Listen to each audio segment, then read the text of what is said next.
Bien-aimés de Parole et Lumière, que la paix et la grâce de notre Seigneur Jésus-Christ soient avec vous. Aujourd'hui, nous allons méditer sur une histoire puissante, à la fois ancienne et prophétique, celle de Sodome et Gomorrhe et la relation de Lot avec ses filles.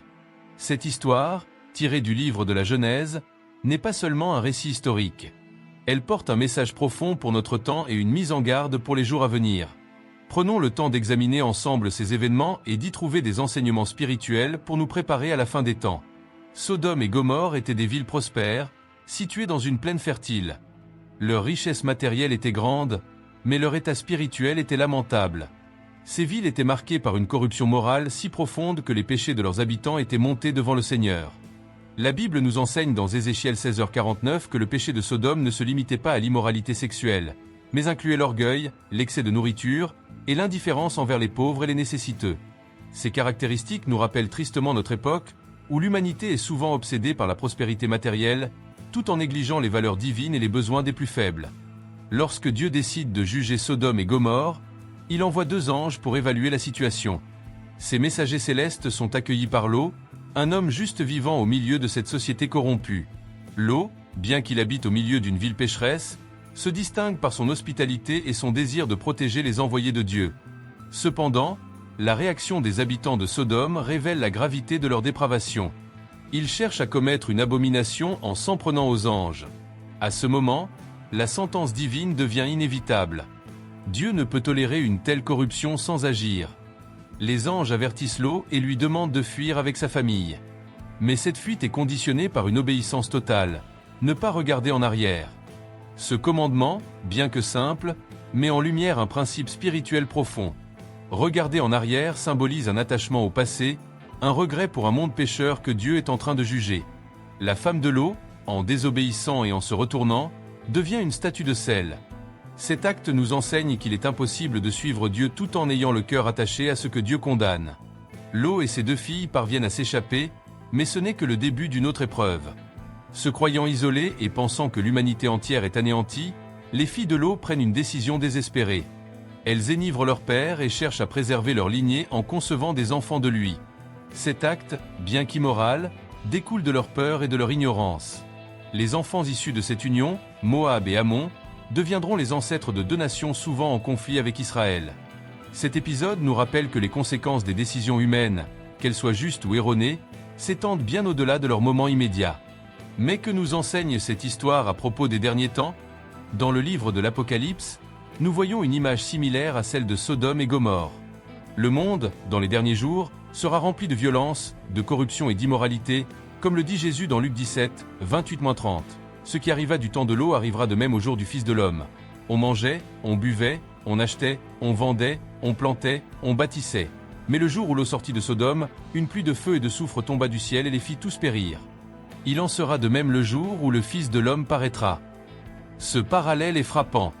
Tout comme Sodome et Gomorrhe furent jugés par le feu, le monde sera jugé lors du retour de Christ. L'Apocalypse 18, 2-10 parle de la chute de Babylone, symbole d'un monde rebelle à Dieu. Elle sera détruite en un instant, comme Sodome et Gomorrhe, parce que ses péchés seront montés jusqu'au ciel. Dans cette comparaison, Lot représente les croyants fidèles qui, bien qu'entourés par la corruption, se tiennent fermes dans leur foi. Mais tout comme Lot a été sauvé en obéissant à Dieu, nous devons aussi veiller à être obéissants et prêts à partir lorsque le Seigneur nous appelle. La femme de Lot, qui s'est retournée, symbolise ceux qui hésitent, ceux qui aiment encore les plaisirs du monde et qui risquent de manquer le salut. Mes frères et sœurs, cette histoire est un appel à la vigilance. Elle nous exhorte à vivre en sainteté, à nous détacher des choses du monde et à nous préparer pour le jour du jugement. Comme 2 Pierre 3, 10-12 nous le rappelle, le jour du Seigneur viendra comme un voleur. En ce jour, les cieux passeront avec fracas, les éléments embrasés se dissoudront, et la terre, avec les œuvres qu'elle contient, sera consumée. Puisque tout cela est en voie de dissolution, combien votre conduite et votre piété doivent être saintes. Aujourd'hui, je vous encourage à examiner votre vie. Êtes-vous prêt à obéir au Seigneur sans hésitation? Êtes-vous détaché des attraits de ce monde? Êtes-vous prêt à être comme Lot, injuste au milieu d'un monde corrompu? Ou êtes-vous tenté de regarder en arrière comme sa femme? Dieu nous appelle à être des lumières dans ce monde, à rester fidèles et à veiller jusqu'à son retour. Continuons cette réflexion sur l'histoire de Sodome et Gomorrhe et son lien avec les événements des derniers temps. Lorsque nous examinons la chute de ces villes, nous ne voyons pas seulement la colère de Dieu contre le péché, mais aussi sa patience et son désir de sauver. Avant de détruire Sodome, Dieu révèle son plan à Abraham. Cet échange entre Abraham et Dieu est un rappel de l'importance de l'intercession. Abraham plaide pour les justes, montrant le cœur compatissant de ceux qui se tiennent dans la présence de Dieu. Cela nous interpelle aujourd'hui. En tant que croyants, sommes-nous en train de prier pour notre génération? Intercédons-nous pour ceux qui vivent dans l'aveuglement spirituel, afin qu'ils soient sauvés avant que le jugement ne tombe? Dieu cherche encore des hommes et des femmes qui, comme Abraham, se lèveront pour crier à lui en faveur des nations. Un autre aspect crucial de cette histoire est la manière dont Dieu sauve l'eau. Le salut de l'eau n'est pas un acte aléatoire. Il est le résultat de la grâce de Dieu et de l'alliance faite avec Abraham. Nous voyons ici que le salut est toujours lié à une relation d'alliance avec le Seigneur. Dans notre cas, cette alliance est scellée par le sang de Jésus-Christ, qui nous délivre du jugement à venir. Tout comme les anges ont tiré l'eau hors de Sodome, le Saint-Esprit nous tire hors du péché et nous guide vers le salut en Christ. Cependant, la fuite de l'eau est marquée par une réalité troublante. Tous n'ont pas accepté de partir. Les futurs gendres de l'eau se moquent de l'avertissement, pensant que le jugement est une plaisanterie. N'est-ce pas là une image de notre génération? Beaucoup entendent le message de l'Évangile, mais choisissent de le rejeter, croyant que les avertissements sur la fin des temps ne sont que des fables. Mes amis, ne soyons pas comme les gendres de l'eau. Prenons au sérieux l'appel de Dieu et préparons nos cœurs à sa venue. En avançant dans l'histoire, nous voyons également la conséquence de l'éloignement de l'eau des valeurs divines. Bien qu'il ait été sauvé, sa vie révèle les effets d'une proximité prolongée avec un environnement corrompu. Ses filles, influencées par la culture dépravée de Sodome, prennent des décisions contraires à la loi de Dieu. Cela montre que vivre dans un monde pécheur peut affecter nos pensées et nos actions, même si nous sommes appelés à être saints. C'est un appel pour nous à veiller sur nos cœurs, à nous garder purs et à transmettre à nos enfants des valeurs fondées sur la parole de Dieu. En regardant la prophétie dans le livre de l'Apocalypse, nous voyons un parallèle frappant. La Babylone symbolique représente un monde totalement livré à l'idolâtrie, à l'immoralité et à l'amour du luxe.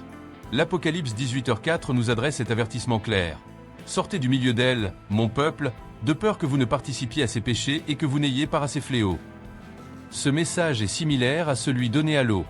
Le Seigneur appelle son peuple à sortir du système de ce monde, à ne pas s'attacher à ses richesses, à ses plaisirs éphémères, mais à chercher premièrement le royaume de Dieu et sa justice. De plus, la chute de Sodome nous rappelle que Dieu agit à son temps. Bien que le mal semble prospérer pour un temps, le jugement de Dieu est inévitable. Mais sa patience montre aussi son désir de sauver. Comme il est écrit dans 2 Pierre 3h9, « Le Seigneur ne tarde pas dans l'accomplissement de la promesse, comme quelques-uns le croient, mais il use de patience envers vous, ne voulant pas qu'aucun périsse, mais voulant que tous arrivent à la repentance. » Dieu nous donne encore du temps, mais ce temps est limité. Nous devons agir maintenant, repentons-nous et prêchons l'Évangile sans relâche. Enfin, bien-aimés, ce récit nous enseigne que nous devons être des témoins vivants. L'eau a été sauvée, mais son témoignage était faible. Il n'a pas pu influencer sa propre famille ni la ville dans laquelle il vivait. Nous sommes appelés à être la lumière du monde et le sel de la terre, à proclamer la vérité et à vivre une vie qui glorifie Dieu. Comme Jésus l'a dit dans Matthieu 5h16, « Que votre lumière luise ainsi devant les hommes, afin qu'ils voient vos bonnes œuvres, et qu'ils glorifient votre Père qui est dans les cieux. » Ne soyons pas tièdes, mais brûlons du feu du Saint-Esprit, afin d'être des instruments de réveil pour notre génération. Alors que nous approchons de la fin des temps, souvenons-nous de ces avertissements et exhortations. Restons fermes dans notre foi, obéissant à la parole de Dieu, et vigilants face aux séductions de ce monde. Cette histoire de Sodome et Gomorrhe nous montre la gravité du péché, mais aussi l'amour de Dieu pour les justes et son désir de sauver ceux qui se confient en lui. Mes chers frères et sœurs, en continuant cette réflexion, il est essentiel de souligner un aspect spirituel profond de l'histoire de l'eau et de Sodome. Ce récit met en lumière la lutte constante entre le royaume de Dieu et le royaume des ténèbres. Tout comme Sodome et Gomorrhe étaient remplis d'abominations, notre monde aujourd'hui est submergé par une culture qui normalise le péché, célèbre l'injustice et méprise la sainteté de Dieu. Cela nous pousse à réfléchir à notre propre position. Sommes-nous en train de résister au mal ou sommes-nous compromis comme l'eau l'a été? Dans 2 Pierre 2, 7-8, il est écrit que l'eau était profondément attristée par la conduite débauchée de ces hommes impies et que son âme juste était tourmentée chaque jour. Pourtant, malgré son affliction, il avait choisi de vivre au milieu de cette corruption. C'est un avertissement clair pour nous. Il ne suffit pas d'être troublé par le péché autour de nous, nous devons aussi prendre des mesures pour nous en séparer. Paul, dans 2 Corinthiens 6h17, nous rappelle « Sortez du milieu d'eux et séparez-vous, dit le Seigneur ». Ce n'est pas une invitation à fuir le monde, mais à ne pas adopter ses pratiques et valeurs. Ce récit illustre également l'urgence de notre préparation spirituelle. Lot et sa famille ont été avertis, mais leur départ de la ville a été marqué par une lenteur et une hésitation. L'ange a dû les saisir par la main pour les sortir de la ville. Cela nous rappelle l'avertissement de Jésus dans Luc 17h32, « Souvenez-vous de la femme de Lot ». Cette femme, bien qu'ayant quitté Sodome physiquement, avait encore son cœur attaché à ce lieu de péché. En regardant en arrière, elle devint une statue de sel. Ce moment tragique souligne que notre salut dépend non seulement de quitter physiquement les choses du monde, mais aussi de détourner nos cœurs de tout ce qui s'oppose à Dieu. Nous vivons dans des temps prophétiques où l'esprit de Sodome semble se répandre dans le monde entier. L'orgueil, la perversion et l'arrogance face à Dieu sont des marques distinctives de notre époque. Cependant, Dieu continue d'appeler son peuple à se sanctifier, à se préparer et à veiller. Comme il est dit dans Apocalypse 22, 11-12, « Que celui qui est injuste soit encore injuste, que celui qui est souillé se souille encore, et que le juste pratique encore la justice, et que celui qui est saint se sanctifie encore. Voici, je viens bientôt, et ma rétribution est avec moi. » Cette déclaration nous renvoie à la nécessité d'être trouvés fidèles lorsque Jésus reviendra. Tout comme les anges sont venus chercher l'eau avant le jugement, Jésus reviendra chercher son Église avant que la colère de Dieu ne se déverse pleinement sur ce monde. Mais cette promesse ne concerne que ceux qui vivent dans une attente active, gardant leurs lampes allumées, comme dans la parabole des 10 vierges, Matthieu 25, 1-13. Êtes-vous prêts à rencontrer le Seigneur? Vos lampes brûlent-elles encore d'un amour ardent pour lui? En méditant sur ce texte, il est aussi important de reconnaître que l'histoire de Sodome est une mise en garde, mais aussi une promesse d'espoir. La destruction de ces villes est suivie par le récit de la fidélité de Dieu envers Abraham. Malgré l'état de ce monde, Dieu reste fidèle à ses promesses. Il protège ceux qui lui appartiennent et accomplit son plan de rédemption à travers les âges. Cette fidélité se manifeste pleinement en Jésus-Christ, notre Sauveur, qui a porté sur lui le jugement que nous méritions. Par sa mort et sa résurrection, il nous a ouvert la voie vers un royaume éternel, loin de toute corruption. Enfin, bien-aimés, souvenons-nous que ce monde est temporaire. Comme Lot et sa famille, nous sommes appelés à être des pèlerins sur cette terre, gardant nos regards fixés sur la cité céleste qui a des fondations éternelles. Hébreux 11h10 nous parle d'Abraham, qui attendait la ville qui a de solides fondements, celle dont Dieu est l'architecte et le constructeur. Nous aussi, nous devons attendre cette ville, en marchant dans l'obéissance et en témoignant de la vérité. Alors que nous terminons cet enseignement, je vous exhorte, chers amis, à ne pas rester indifférents. Examinez vos cœurs, demandez au Saint-Esprit de vous révéler tout domaine où vous pourriez être compromis avec ce monde, et repentez-vous. Engagez-vous à vivre une vie consacrée au Seigneur, à proclamer son évangile avec audace, et à attendre son retour avec ferveur. Si cet enseignement vous a touché, manifestez votre foi et votre soutien en aimant cette vidéo, en la partageant largement, et en vous abonnant à cette chaîne. Ensemble, continuons de répandre la lumière de la parole et d'amener des âmes dans le royaume glorieux de notre Seigneur Jésus-Christ. Poursuivons avec l'intensité que ce message inspire. L'histoire de Lot et des villes de Sodome et Gomorrhe est bien plus qu'un récit historique ou une allégorie morale. C'est une prophétie vivante, un miroir dans lequel nous voyons les défis et les dangers auxquels l'Église et le monde sont confrontés à la fin des temps. Regardons à nouveau à l'aveuglement des hommes de Sodome, qui, dans leur débauche et leur rébellion, ont cherché à briser les lois divines. Cet aveuglement physique infligé par les anges symbolise une réalité spirituelle. Lorsque les cœurs se durcissent face à la vérité de Dieu, un voile d'obscurité spirituelle les enveloppe. Paul nous avertit dans 2 Corinthiens 4,4 que « Le Dieu de ce siècle a aveuglé l'intelligence des incrédules, afin qu'ils ne voient pas briller la splendeur de l'évangile de la gloire de Christ. » Dans nos sociétés modernes, cet aveuglement est manifeste. Les gens appellent le mal bien et le bien mal, Ésaïe 5h20, refusant de se soumettre à la vérité de la parole de Dieu. Cependant, tout comme les anges ont tendu la main pour sauver l'eau, Dieu tend encore aujourd'hui sa main à travers son Église. Vous et moi sommes appelés à être des veilleurs, des intercesseurs, des témoins de la grâce divine. N'oublions pas que l'intercession d'Abraham a permis à Lot d'être sauvé. Qui dans votre entourage a besoin de vos prières aujourd'hui? Qui se perd dans les ténèbres du péché et a besoin que vous vous teniez sur la brèche pour eux? Il est également crucial de noter que Lot lui-même n'a pas pu convaincre ses gendres de la gravité du jugement à venir. Cela nous enseigne qu'il ne suffit pas de connaître Dieu, mais que notre témoignage doit être vivant, fort et crédible. La parole de Dieu dans Ézéchiel 33, 7-9 nous charge d'être des sentinelles. Si nous voyons venir le danger et ne sonnons pas l'alarme, le sang des perdus sera sur nos mains. Que cette responsabilité nous pousse à partager l'Évangile avec urgence et amour. Frères et sœurs, ce récit nous prépare également à comprendre la miséricorde et la justice de Dieu. Beaucoup demandent, pourquoi un Dieu d'amour détruirait-il une ville entière?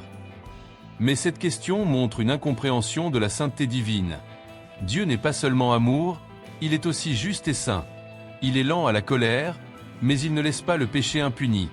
Avant de juger Sodome, il avait écouté l'intercession d'Abraham, cherchant même dit juste pour épargner la ville. Mais il n'y en avait pas. Aujourd'hui encore, Dieu patiente, donnant à chacun une chance de se repentir. Mais un jour, comme à Sodome, la patience de Dieu arrivera à son terme. Ce jour est appelé le jour du Seigneur, un jour de jugement et de gloire. Dans Apocalypse 18, nous voyons une vision de Babylone, la grande prostituée, qui représente le système corrompu du monde. Sa destruction reflète celle de Sodome et Gomorrhe. Apocalypse 18h4 nous lance cet appel.